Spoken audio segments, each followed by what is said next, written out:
The Hustle and Giggle podcast.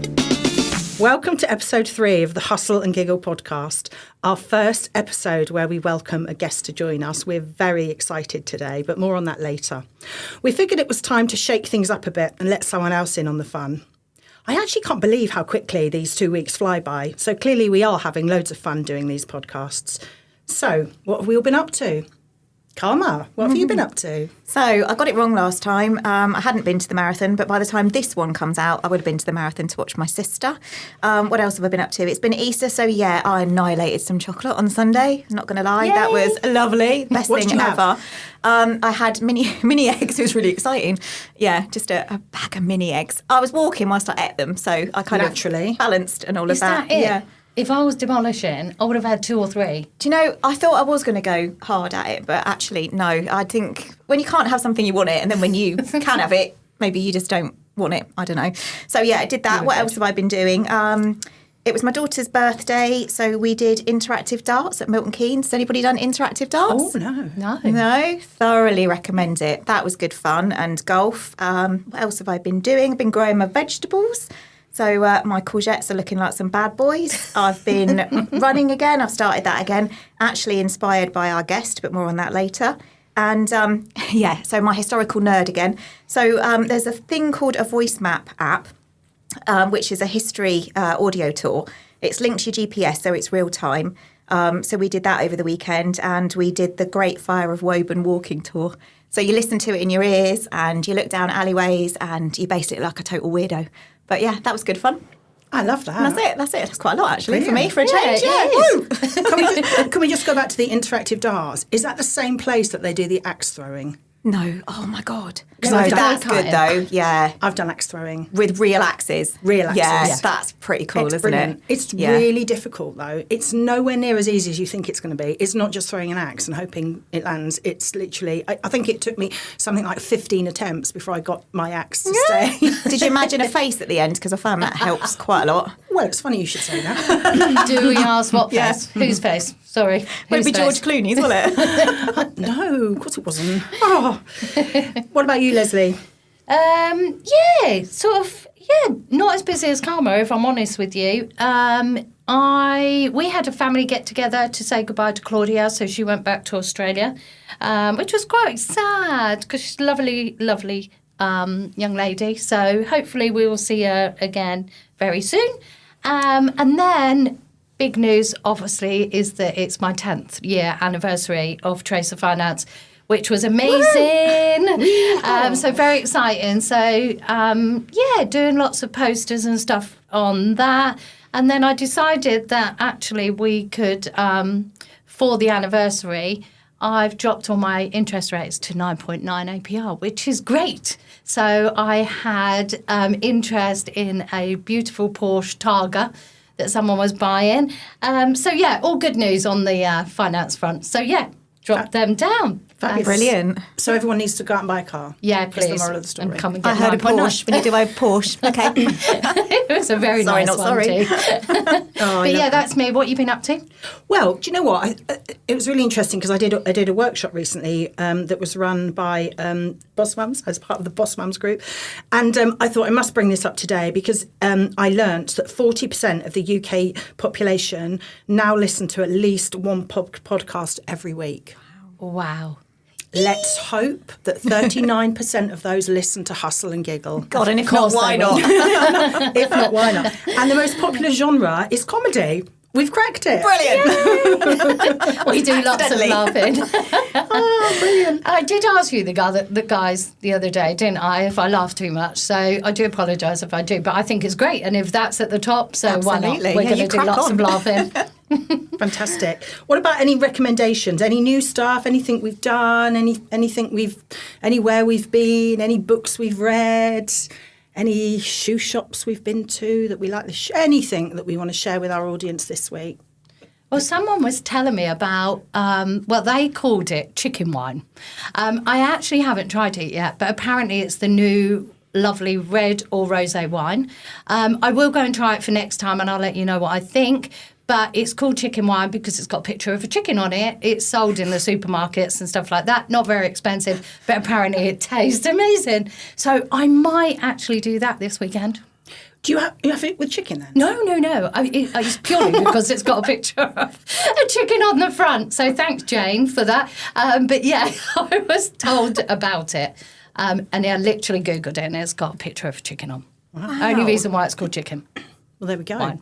Well, I'm going to Marks and Spencer after this because I saw yesterday online that they have now launched, not quite the Dubai chocolate, but pistachio chocolate. So I'm going to see if I can find it. So I will update you all on the next podcast as to what it was like. I've looked online and apparently it's not quite as good as the Dubai chocolate, but we'll see. Yeah, but you weren't impressed anyway. So let's see if you like this one better. Exactly. And how much it costs. I know because I saw online last night it's ridiculously expensive. Okay.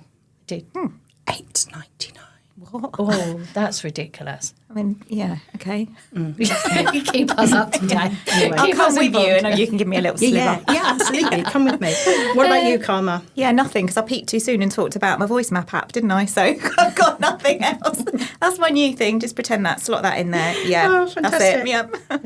Right, so drum roll, clap, whatever you want to do. It's time to introduce you to our very first Hustle and Giggle guest. So he is a father, a husband, a business owner, a director at Aylesbury United Football Club, a marathon runner, a huge advocate of well-being and mental health, and a huge supporter of the local community. Let's have a virtual round of applause for Simon Lacey. Welcome, Simon. Welcome, Simon. Please send help. Please feel free to introduce yourself, Simon. Oh, sorry, I'll talk now, am I? Well, I think you have introduced me. I'm Simon Lacey, and you know more about me than I know about myself, which is always a good place to start. But yeah, no, it's fun to be here. I think. Once you unlock the door.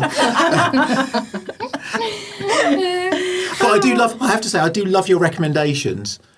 2 of the 3 recommendations are things you haven't even tried yet, so that's a really good way of recommending things to people, isn't it? We normally do. We normally try them and recommend them, but today was slightly different. That's a good point. That's a really good point. And I want to hear more about Karma's app, because that sounds like the most dull thing I've ever encountered in my entire life, but it's what makes you happy. Karma's a history. You must have listened to the previous podcast. Of course you have. And you will know that Karma's Don't look at his face. a big historian and loves anything to do with history and walking around and finding out about anything. So, I did Simon, I'm going to tell you all about it later. I'm going to tell you all about the Great Fire of Woburn. Yeah, well, make sure you put it in a LinkedIn message to us to ignore those. Do a voice note.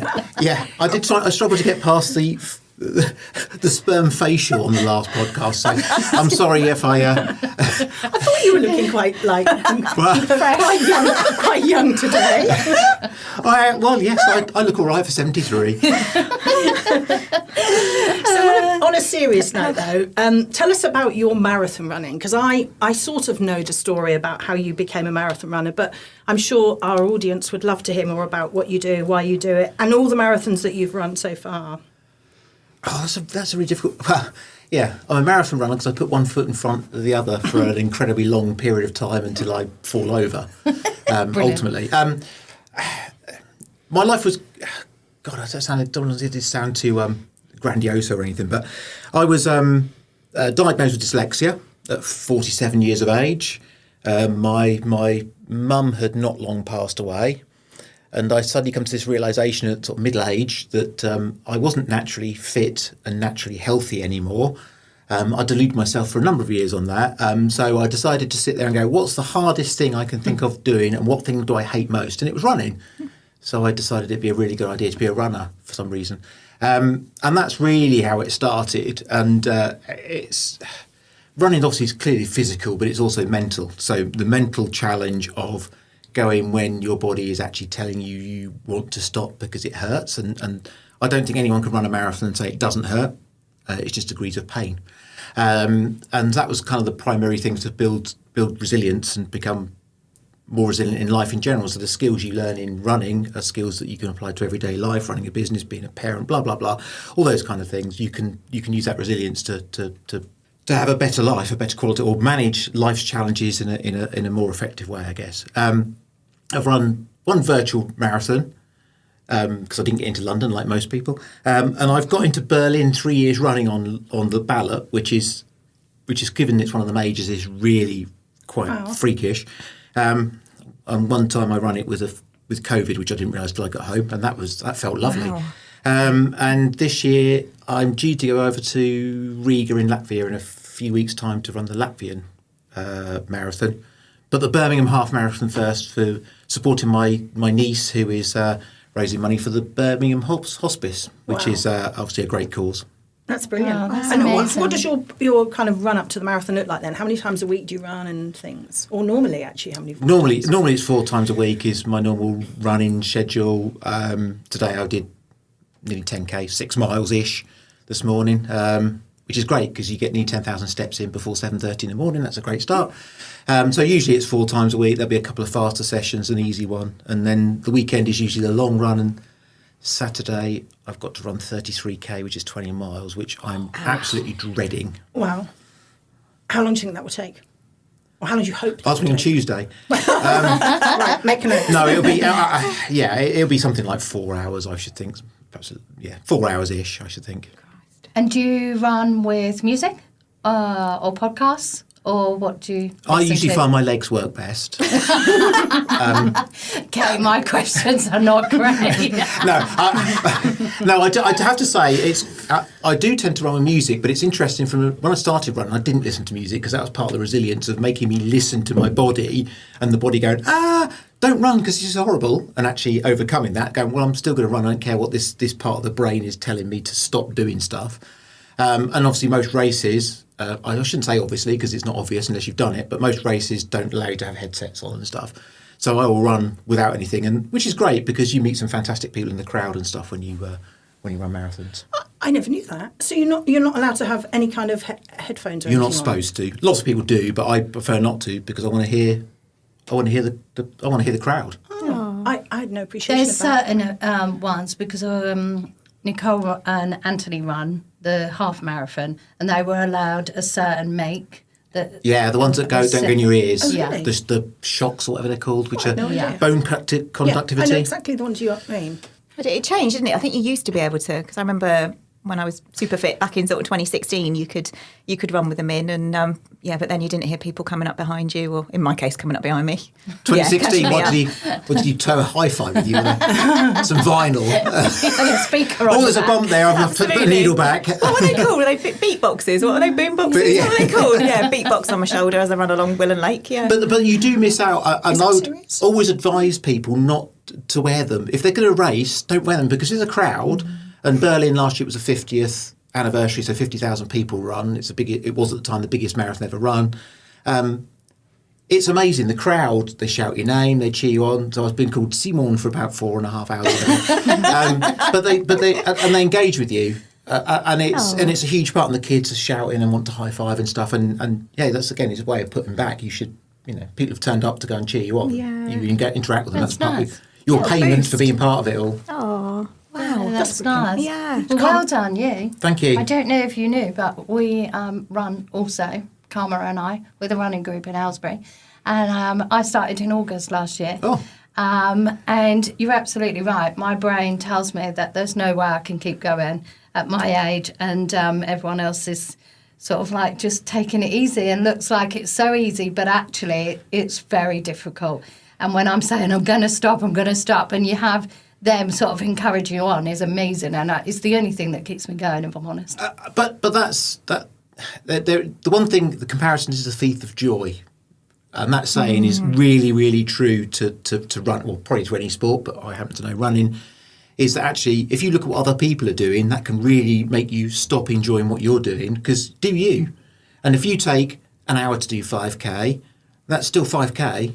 Someone might have done it in 15 minutes, but it's still 5k, and you've done it for you. You haven't done it for anybody else. And if you look at there's a running group, the Runners Over 40, and there's some on Facebook, and in that group, there's people there and she was on telly the other day. It's a woman who survived breast cancer, and she runs topless. They've got a lady there who's got a place in, I think it's in New York, who is about like 4 foot tall and carrying a bit, and that's being honest, and she's honest about her. I mean, she'll be out there for hours, but she does it for her. She doesn't sit there and go, well, I can't go 2 hours. She does it going, if I take 7 hours, I take 7 hours, and I'm doing it for me. That's good. And we all do it. We all compare ourselves to other people. Actually, none of that stuff matters. Yeah. Do your life. Don't worry about anybody And else. I think Yeah, that's do the you? difference Yeah. with our running group. We're not like that at all, are we? Because, we just run at our own pace and it doesn't matter how long we take.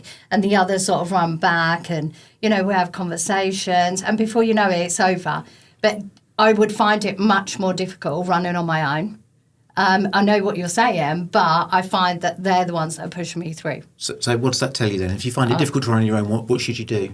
I don't know. What do you want me to do? Run on your own. I'd echo that. I run on my own, and I run with a group Should I and I get run on my out own. there? Well, I cathartic. hate heights, and it's been a phobia for me, I suppose, and it's inhibited me. So I got asked to go for a job, and I was petrified because it's a 50-story high building, and I didn't want to go for it because they might put me at the top.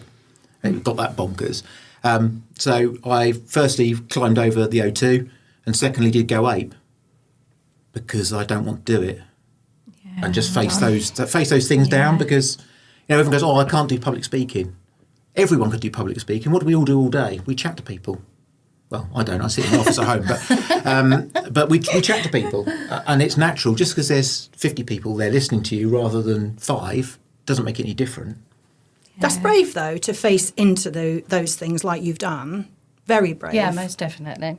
No, I don't. I think it's very I brave. do. I think that's a great mindset. Me too. Really great mindset. I'm not sure if is it brave? I don't know. I don't know if it's brave or not. I can't really judge for myself. But the alternative is if you don't face up to things and do difficult stuff, you will end up with a crap life. Yeah, I and agree. that's which would you rather have, a crap life or go through some temporary discomfort? But mentally, that's strong for you to have that vision and that focus to get over those things, because it's easier to give up than it is to go and address them. So I admire your tenacity and your focus on doing those things. Well, the easiest life any of us could have is we walk out of here today, go home, put on Netflix, grab some chocolates, grab some bottle of wine or whatever, some crisps, Have you been watching us? That's our ideal evening. and sit on your backside and just watch TV.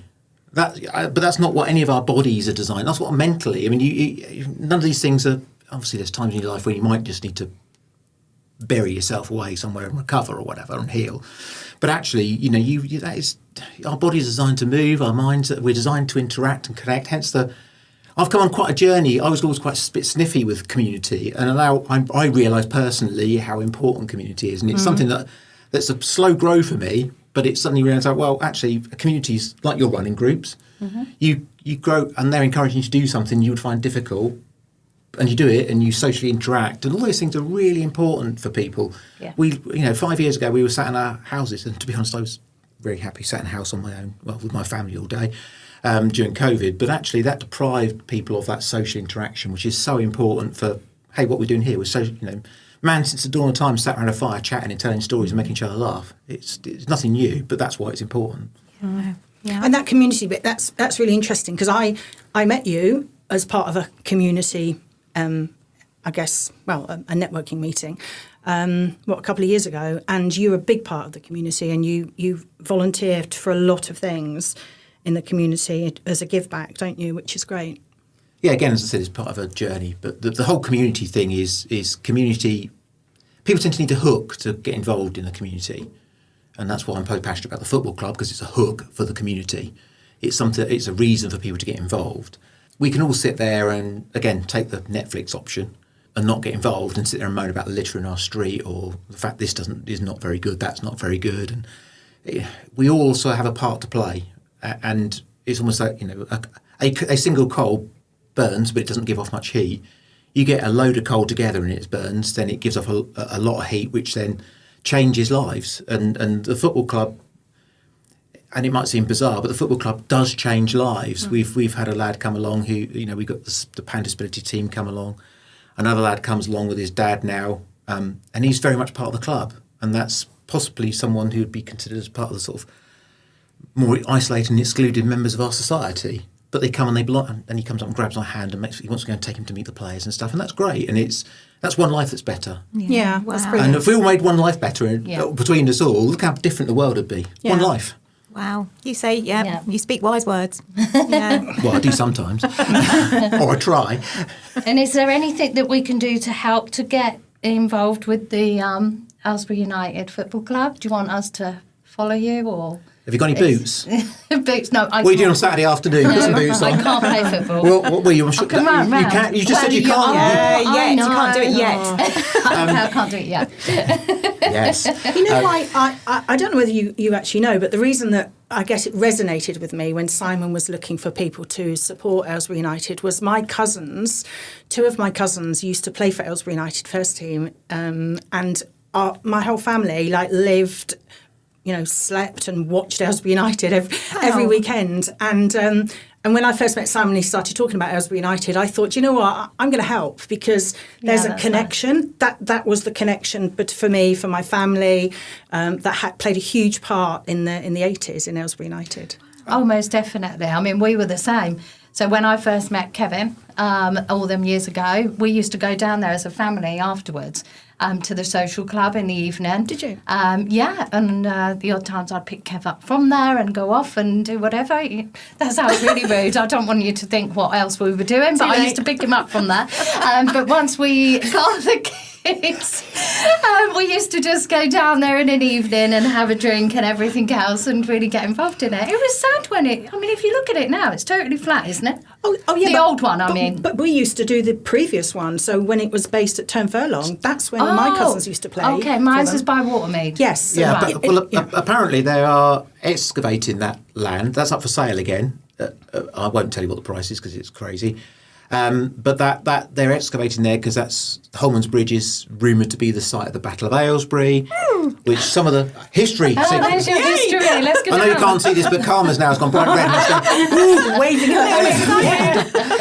the cardigan's coming on, so we're getting serious.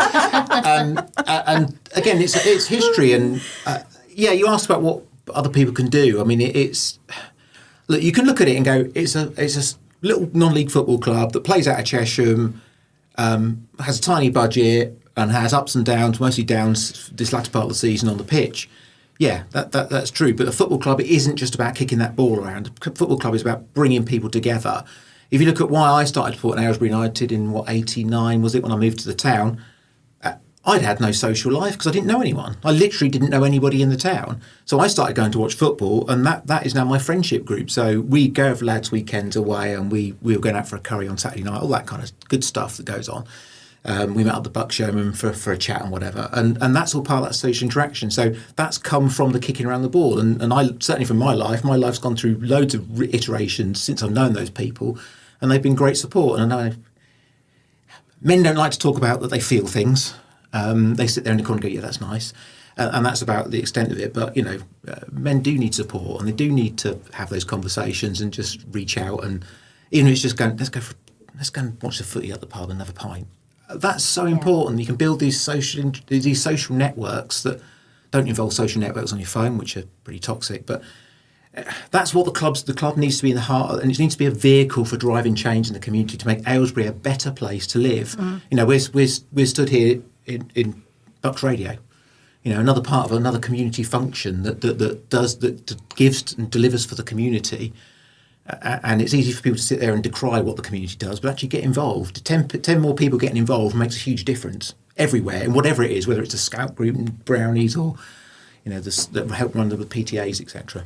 Sorry, I was on full on rant mode there about the community, wasn't I? I love that. Passionate. I love that passion. No apologies, Thank honestly. you. You don't need to apologise at all. So should we move on to we have one kind of question that we like to ask everybody on our podcast that kind of, I suppose, reconfirms that we're quite different people. And although we're an amazing friendship group, we have some, I guess, different styles of life and how we holiday, etc. So this is really interesting. And Simon, you can definitely be involved in this one. So a survey by a well-known holiday travel company indicated that 42% of adults consider swimming and lying by the pool their favourite holiday activity. Leslie, what about you? I know what Simon's going to say, so Maybe I should go last. Are you 42%? I am. I absolutely am. I think when I go on holiday, now we're talking about a hotel holiday here, okay? Because you do know that I love my cruising. So when I go on cruises, yes, I go off the boat, I come back, I lay by the pool and do whatever. But a holiday, just a hotel, I love sitting by the pool. I will read my books, which I don't get time to at home. I will swim when it gets a bit warm and come back to my sunbed. I'm really not interested. For a week, if I was just going for a week, I'm really sorry, but I'm not interested in going out of the hotel. If I was going for 2 weeks, then I tend to put a couple of trips in that. But I know, well, I can guess by looking at your faces, you're so the opposite to me. So you guys carry on, but I'm quite happy laying on my sunbed. Trust me. I'll go next on this one. Yeah, we are definitely complete opposite family to yours when it comes to holidays. And part of that is, everybody has their own, I guess, requirements and wishes when we go on holiday, but I could not get Jack or Richard to sit on a sunbed for 1 day, let alone 7 days. It just wouldn't happen. And I guess for me, I like to see the surroundings and I like to go and explore and like to see what's happening in that country that we're visiting. So as much as the relaxation sounds nice, and in fact, here's a really good example. So last year we went to Lake Garda for only for 7 days, and actually we cycled every day, and that was beautiful because we got to cycle around the lake. We got to go to these small towns that we would never have gone to if we hadn't have hired bikes, and I think we cycled something like 68 miles across the week, and that's brilliant. And I come back feeling probably as refreshed as you do. So brilliant, because we all have different agendas and different itineraries when it comes to holidays, don't we? Yeah. Go on then, Simon. He'll be pushing me off my I'll sunbed. answer on behalf of Karma. I like to go and look at historical places. What'd you say about? I would always say you need to leave the hotel, right? Because if you go and visit somewhere, you can put money into the local economy. And if you talk to local people, as I found out last year in Gran Canaria, chatting to a local bar owner and his staff, the locals would have their water turned off at various points during the day because of the over-tourism. So that kind of, you need to go out and do your bit and go, God, I'm sounding really serious on this, aren't I? Yeah, you're making me feel really guilty here, Good, I'm glad it was worth coming. I thought we were friends. But I have to say, I do like to go out for an early morning run when I'm on holiday. So I've gone and found little villages and stuff, which is great, and places that you'd never find otherwise. Like a bit of reading and a bit of sunbathing too. So it's a bit of everything. When we have lads' weekends away though, which we try and get one a year, we always try and find somewhere where the locals drink, local bars, local food, because actually you go and, like we did in Cologne last year, drinking a locally brewed beer at this bar that Bill Clinton went to, etc., etc. And it's apparently they've not decorated since just after the war, apparently. So it's great because it's a different beer. You won't get that in a hotel. You just go and they only brew it there. And there's always nice a bit of history. We saw some prehistory in Gran Canaria last year, which is quite interesting too. Karma would have loved it. Absolutely. Karma's actually already on your holiday next year or this my year. flight. She's done it. Been on my phone. Sorted. Yeah. Sorry, Abe. Yeah. Sorry, Abe. I'm going with Simon. That's a bit forward. I didn't realise that. I didn't realise the conversation was going that way either when I said what I did. Yeah. The only guests that are allowed to come on the podcast are those that Karma can jump on their holidays and go. Oh God, I don't know what you were going to say. Anyway, moving swiftly on. What about you, Karma? Well, actually, we can just bypass you and we can tell you what you were. Yeah, absolutely. Yeah. No. So, I like a full-on life. I like to be very busy. So I like the thought of a poolside holiday, lounging on a sunbed. But the reality is about an hour in. I've read my book. I've people watched. I've got frustrated at people coming and putting their towels down on their sun loungers and going off, and I'm done. So I like to go and check out the local history, obviously. I like to, in fact, now I've got my voice map app that does do other countries as well. Excellent. So I can go solo on that. I do like going for a run. I did that in Cyprus one year. I got up and went for a run. It was 3:30 Cyprus time because it was cool enough. And I thought I was winning at life. I saw these beautiful ruins, the sun coming up. You know, those moments in life when you're like, this is what it's all about. This is being alive. until I got back to the hotel room, and I'd done something to my hotel card key, so I couldn't get back in. So I had to sit outside and wait for 3 hours for my family to wake up. So I wasn't so impressed with myself after that. You should have woke them up. I would have done. I hammered on the door, but I didn't want to wake up any of the other guests. So I sat there, bright red, on one of those sun loungers outside, looking like all those people that I'd been judging previously. I don't want to come across as a running bore, because I do lots of other things that aren't running, by the way. But actually, you're right about going to see places. Prague, everyone go, Prague is over tourist, and we know that. You go to Charles Bridge and it's like heaving with people. You can't see anything. You go out and run as the sun comes up, and there was literally, I got photos down this alleyway, there was nobody in it.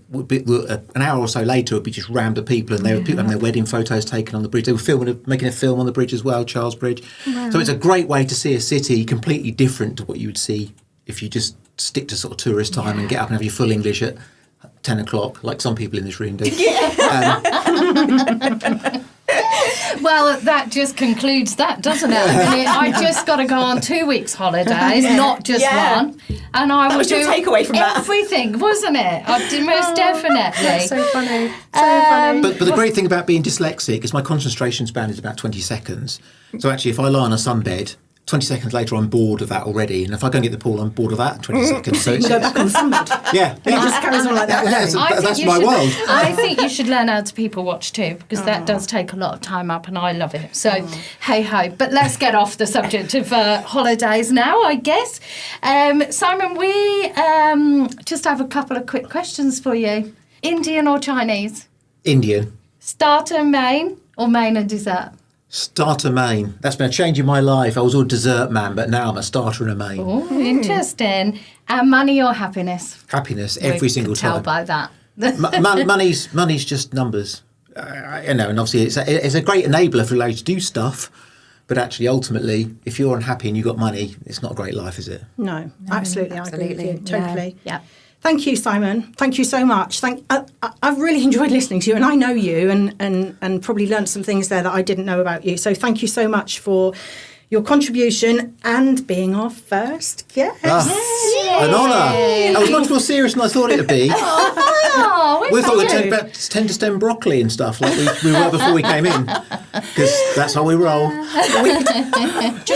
Just to enlighten on that, Simon joined us at the point where we were just eating some lunch today, and we were all quite, good, I suppose, and healthy with our lunch. Simon was mortified. There was no chips, there was no carbs, there was nothing. There was just broccoli, hummus, and a bit of salad. So there we go. So we've just now completely put off the next guest. You realise that, because they think that they might come and join us for lunch, and we'll give them lettuce and fingers. So, I can put another voice on and pretend to be someone else if you want. Oh, if you would. Okay, you're fine. That would be great. Simone. Simone. Very good. But seriously, thank you. Thank you so much. We really, really appreciate it. So we're just going to very quickly go around and do one last question, which is about anything exciting that's coming up, what we're up to before we meet again on our podcast in 2 weeks' time. Shall I go? Yeah. Yes. It's going to be asked for permission. I ask if I can swear, I ask if I can go.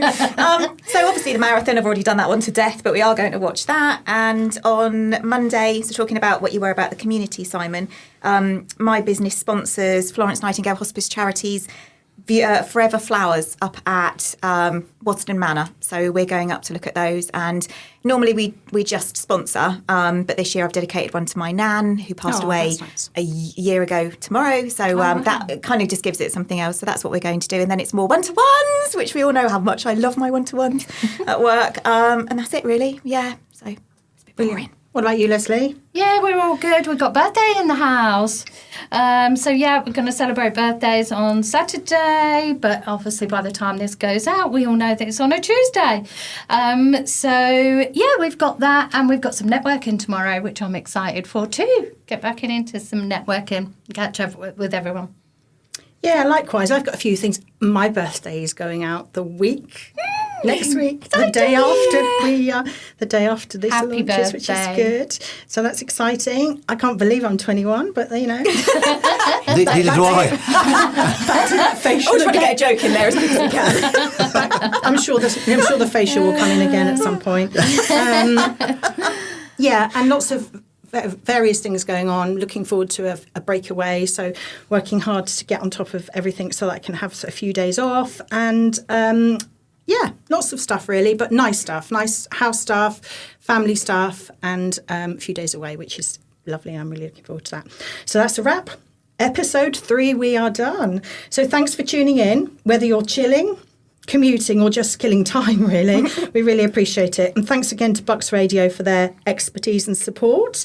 You can follow us on Instagram, Hustle and Giggle 2025. And remember, you can find us on Spotify, Apple, Amazon, and YouTube.